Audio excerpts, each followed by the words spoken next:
మురుకు చేయడం ఎలా? బియ్యం పిండిని కొంచెం వేడి చేసి పెట్టుకోవాలి. అందులో తగినంత ఉప్పు, తగినంత వాము, తగినంత కారం.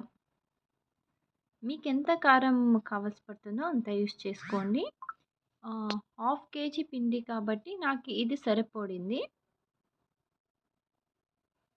సో, కారం వేస్తూ కొంచెంగా కారం వేసుకొని ఉప్పు, కారం 2 చెక్ చేసుకోండి. పక్కలో ఆయిల్, డాల్డా 2 వేడెక్కిన తర్వాత కొంచెంగా పోస్తూ మిక్స్ చేయాలి. కొంచెం పోసుకోండి. ఆయిల్ ఆయిల్ పక్కలో వేడి అలానే ఉన్ని కొంచెం సిమ్‌లో పెట్టి వేడి చేస్తూ ఉండండి. అప్పుడు మురుకులు వస్తాయి. సో, అలా కొంచెంగా పోసుకుంటూ మిక్స్ చేయాలి. ఫస్టు పొడిగా అన్నీ మిక్స్ చేసి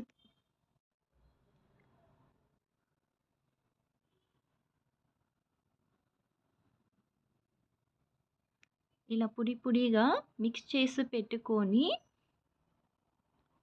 తర్వాత ఉప్పు, కారం సరిపోయిందా అని చూసుకుంటూ అందులో కొంచెంగా వాటర్ వేసుకోవాలి. తగ్గినంత వాటర్ వేసుకోండి. సరిపోలేదంటే తర్వాత వాటర్ వేస్తూ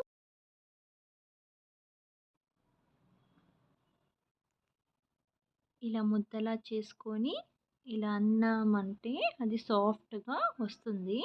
సో, అలా వచ్చిన తర్వాత పక్కలో ఆయిల్ వేడి చేసి పెట్టుకొని ఉంటాము కదా! సో, వేడెక్కిన తర్వాత వేసుకోవాలి యమ్మీ ఎంతో ఇష్టమైన murukku ready. Follow my YouTube channel.